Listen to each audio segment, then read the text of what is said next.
What's up, y'all? Welcome back to Dolphins Daily, your daily dose of Dolphins content with your boy Chris Kane. Let's talk Dolphins. Playoffs. Playoffs? So, a lot of people I've talked to online and in various forums are pessimistic about the playoffs because the team went 8-9 last year. Didn't love the draft. Offseason's been tumultuous or just uneventful to a large degree. And they've asked me, do you think we should be hopeful for a playoff run? Because, we didn't really get that much better. We didn't make the playoffs last year. This is how I think about the playoffs. If you miss the playoffs with one, a healthy quarterback, and two, barring like calamity across the board, and you just miss the playoffs, then no, I think actually it's tough to have hope in that situation. But if you were a team like the Jets last year, were pretty healthy, and if let's say Aaron Rodgers came back to the Jets this year, after what they did last year, I would have no faith they would make the playoffs this year. He played basically all last year. Brees Hall was there. Garrett Wilson was there. Defense got a little nicked up down the stretch, but y'all won 7 games. You're gonna win 3 or 4 more. Like I would have no faith as a Jet fan, right? As a Dolphin fan, we won 8 games and our quarterback missed 5.5, 6 games. So could we get 2 wins out of those 5? And some of those losses were single digits. We had the ball late, couldn't get points on the board. That tells me the last time I seen Tua play the last 2 years, when he's played most of the years, we're at least a 10-win team. And the way it looks, 10 wins probably gets you in. 11 for sure gets you in, right? So should we have hope? Yeah. If you believe that Tua will be healthy. That's the only way you have hope. I don't have any hope that if Tua gets hurt, the team will be good enough to get into the playoffs. I don't have that level of hope. I'm very much on the side of we have our eggs very much in a single basket, right? And I've not seen obviously anything from Quinn Ewers. He hasn't played, and y'all know how I feel about Zach Wilson. So if Tua's not playing, all faith out the window. But you tell me Tua plays 15 games, I'll give him two, you know, sore ankle, whatever, just some injury that's not like a head injury, right? You give me 2 of those, 15 games Tua plays next year. I think we can go 10-5 in Tua's games, 1-1 in the 2 games he doesn't play. I can get behind that kind of thing. If Tua plays 10, 11, 12 games, I don't like that. I don't like that because he has to go basically 11-1, and I just don't feel confident in that. So my faith is that Tua is going to be more healthy this year than last year. So that's why I have faith in them making the playoffs. If there's a repeat, then no, I have no faith whatsoever. But I think with Chris Grier being on the hot seat, Coach McDaniel being on the hot seat, there's an urgency in the team, in the locker room, I'm sure an organization that it's like, hey, let's start cooking with some gas, man. People getting a little concerned. So I think there should be faith. I mean, on a scale of 1 to 10, that would be difficult to put a number on. But yeah, I think we should have faith that he'll make the playoffs because we will make the playoffs mostly because of him or he, however you want to say that. Because the last 2 times he was mostly healthy, we did. Now, how well we do in the playoffs is based on seeding, I think, to some degree, and health going into the playoffs. But yeah, I got faith. I got faith and hope. I don't know where this came from. I'll just say that right now. We were talking about Jalen Ramsey going to Vegas, Rams, Chargers. He wants to go West Coast. Dolphins seem to be willing to make it that move. Trying to figure out compensation still to this day. Out of nowhere, Tampa Bay just fell out of the sky. Just fell out. I don't know where this came from. Where all of a sudden, now Tampa's emerging as a real viable threat to get Jalen Ramsey. And I thought that's interesting because they have Antoine Winfield. They have Shiloh, right, who's going to play. And their cornerback situation was okay to meh last year. But the overall Tampa defense, to me, is still pretty solid. So I didn't even think of this, right? Tampa's offense, I think, is going to be loaded next year. They have all the receivers I like from last year. And then they added Emeka Ibuka to it. We know Baker is getting loose. Listen, Bucky got wild last year in fantasy. The last 10 weeks, Bucky was one of the top 5 running backs, right? So we know they're going to be able to score. We know they have wide receivers. We know overall the defense is good. I didn't even think that Jalen Ramsey would even be an option for them. It didn't even cross my mind. I would have named 8, maybe 10 other NFC teams before Tampa. Here's why it could possibly work for the Dolphins. Tampa, as of now, has all their picks for next year. So we could really try to hold them over a barrel and try to get a fourth round from Tampa. And they're in a very much win now situation. Baker's got 2 more years on his deal. Mike Evans is probably maybe not his last year, second to last year. We don't know what's going on. Chris Godwin has been hurt a lot, but he's there. McMillan's not getting paid yet. Bucky's not getting paid yet. They're in a little swell right now where they got a couple years to kind of make this happen before people start getting expensive, what have you. So they're like, hey, we'll give up a fourth because we're going to be a really good team, right? And your where your pick is based on how you perform based on outside of trades and stuff. So it would be like a fourth round pick as a playoff team would be a lower fourth round pick, right? So if their thinking is we're going to be a good team next year anyway, we have all our picks. We haven't mortgaged the future. We have a quarterback we like. We're solid on the O line, great at skill positions. We're just not as good in the secondary as we want to get. Jalen, boom, there's value there. Maybe more value than a team like the Rams, who, they're already paying a lot of guys a lot of money. They have to pay Verse and Fisk and those guys, in the next couple of years.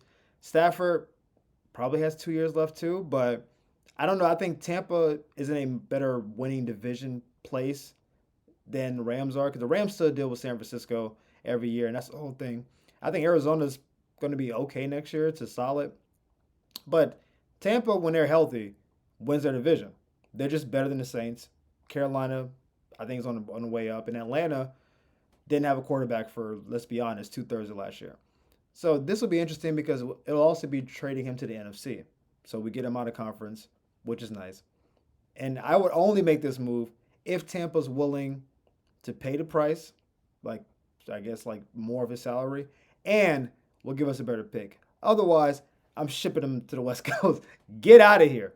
But if Tampa's coming this late in the game and rumors are starting to just pop up that, hey, Tampa may want him, I don't think that comes out of nowhere. Because I've heard no whispers about Tampa until right now. So that either means Tampa believes he's imminent to get traded somewhere else and was like, hey, before you do that, one more thing. We got some offer packages for you. It's like, oh, what are you offering here? It's like, we got some players or some money. And Miami might be like, I like your offer more. Because it seems like everyone else is like, we'll give you a pick and you got to pick up some salary. If Tampa's willing to offer a little bit more, might have to take a little bit more. So we'll keep you posted on the story. This, again, came out of complete left field. Hopefully we'll have some we'll have something more determined by the next time I see you.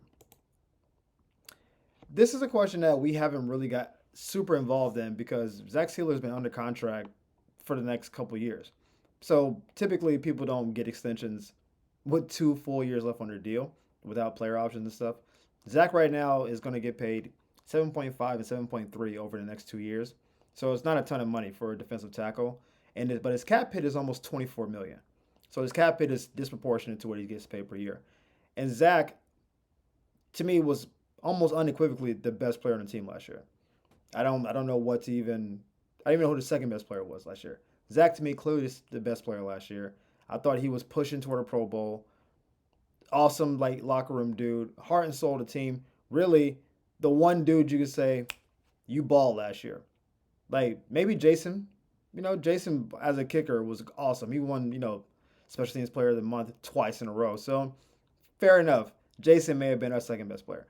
But Zach held it down last year in every respect.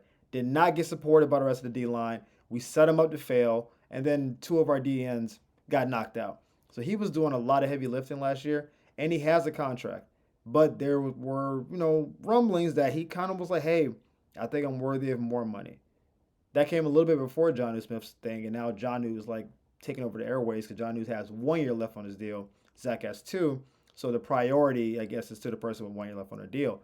But sometimes as an organization, if somebody is doing more than they deserve, someone is like kind of a heartbeat of a team, someone is really locked into the culture of what you're doing, you reward them when you don't need to. We can literally just let Zach play the next 2 years out, sit back and chill. But he's been such a consummate professional. He's been so good at his position. He's been such a leader on the team. And he's gotten better that to say, hey, we're throwing a 2 year extension on it, $20 million. Now he gets a pay bump. We can spread his cap money out over 2 more years. He knows, hey, there's a real chance I might end up retiring as a Dolphin. I think the fan base, of course, would love it. He deserves it. And it's taking care of somebody before you need to. I don't think y'all know I love 1 year contracts. Love them because it forces somebody to kind of live up to their name. Contract year basketball players are notorious. All of a sudden, you're averaging 25 points a game. You play 80 games. You get that money. Oh man, low management, my knee, my hip, my knee, my other knee. Like you just like all of a sudden, once you got the money, you hurt. But that contract year, you play through everything. I.e., Kawhi Leonard, Toronto year. They're draining his knee before games. And he's dragging his team to a championship. As soon as he got that money, that boy was out of here, right? That's how it goes sometimes. Zach, I think, should get an extension as a show of good faith because we have the Tyreek question to get to in the offseason. We had to figure out what's going to happen in a couple years with Tua. Like, are we going to extend him even further? But Zach is a guy that he should be the cornerstone of what your team is, and he's not asking for like Christian Wilkins money. Now Christian was going to get like 20 million a year. Can't afford that. If Zach's asking for 10 to 12, I think he's worth 10 to 12. And again, you can spread the money out across multiple years. So he's at OTAs. He's at the mini camps now. He's doing all the things. He thought about holding out, but because he's such a W man's, he knew that if I didn't show up, that would just be a distraction for the team and take away from what the team is doing. And he's so much about the team that even though he feels I deserve more money and he should get more money, he still is showing up doing his job. So I don't know what the priority level of getting this done. I think Jalen Ramsey getting traded is the number one priority because that sets up who do we get to replace him and then possibly how much money for John New, right? So those may be the next three moves. And then Zach might be the fourth move. But I think it definitely is on the board. I think it for sure should happen that before the year, we hit him with a 2 year, I'm going to say 20 extension. It might even go up to like a 22-ish. You can add incentives in there. Pro Bowl can get you an extra million. If you get X number of sacks, TFLs, whatever. I think he deserves it. Take care of the man. He's taking care of us. I'm here for it. Finally, your favorite part of the show. Just because we get to hear questions from the people. Again, I talk to people across multiple platforms, so I get a lot of the same questions, but sometimes questions stand out where I'm like, it's a good question. The first one was, should Tua be on the hot seat this upcoming season? I think that's a fair question. I don't think contractually he's on the hot seat because we owe him a lot of money. So contractually, no. It would be very expensive to get rid of Tua. But I think more so as a team confidence thing, right? There's a big portion of the fan base that are Tua fans. I'm a Tua fan. There are people who are resigned to Tua, like, okay, he's our guy. We'll make the best of it. And there are people who just straight up have never liked Tua. And they might be secret Herbert fans, and those people can get out. Get to San Diego. I'm sorry, Los Angeles. But I'm a Tua fan who believes that we can win with Tua. I think we have to put the right pieces in place, and we need a whole system around that, right? But he's going to year 6, and if after year 6 we're still asking questions about how good is he really, if he gets hurt again, if he plays a year and doesn't play well, I do think there should be questions about, okay, should we even be looking at drafting an heir apparent? Should we get a backup that has possible starter ability? So let's say a doomsday type scenario. Anthony Richardson with the Colts may start. Daniel Jones might get the job. Daniel Jones is, I think, more consistent. Anthony Richardson's ceiling is way higher. But let's say Daniel Jones plays well enough that they say, you know what, we're letting AR-15 go, right? Now, let's say the Dolphins aren't as happy with Tua. The ceiling for Anthony Richardson is through the roof, but whatever they're doing with Steichen and those guys over there, they're not doing it enough to put him in a position he needs to win. Would the Dolphins say, hey, why don't we get a backup like Anthony Richardson, who physically is a much different guy than Tua, although very injury prone, but physically a complete difference. I mean, taller, faster, stronger, whatever. Arm, throw the ball 75 yards in the air. Maybe take a chance on a person like that as a backup, as a way to either increase competition or do a dual package kind of situation. I will be curious where they would go because we're not going to be bad enough to draft anybody really high. That's the problem. Even if you think Tua's overrated and you don't like him, we're going to win at least 7 or 8 games. So we're going to have a pick in what, 14, 15, 16? Like, you're not going to get your franchise most likely at that pick. And we've already burned a lot of our picks from the past. So we don't have, like, it's not a good situation to try, I guess, draft a guy. We have to pick up some kind of free agent person. So I think it is on the board after this year for him to be on a hot seat. I think for this season, he is not on the hot seat. I think he is, we just want him to be healthy. And then we'll take it from there. All right. And last question. Do you think Chris Grier has a surprise move under his sleeve? That's a good question. As of right now, I do not think he does. I think Chris Grier's main objective at this current moment is trying to keep the books as clean as he can to give himself maximal flexibility in case certain people we've acquired don't work out and they need to go out and like kind of rehaul the team. That's my belief. I think he's desperately trying to avoid doing what the Saints did, which is sell out their future, pay for everything right now, and then all of a sudden be left with this ginormous bill. Like, oh, now we got to pay the piper. I think he's basically setting himself up to more or less hedge his bet. Maybe that's a better way of saying it. Where I'll pick up competent people on short deals. So if they play well, we can maximize them. But if they play poorly, we can cut them. And the risk reward was low enough that I'm not burned with a Deshaun Watson type contract where you desperately go out and get the guy you think might be the person and give him all the money. He's not the guy. And now you spend the next 5 years trying to figure out how to get out of this contract. That's what I believe he's doing. Now, we'll say this. At the trade deadline, depending on where the team is performing, I do think there's a scenario where Grier might get really aggressive. Let's say I think the deadline is around week 9 or 10.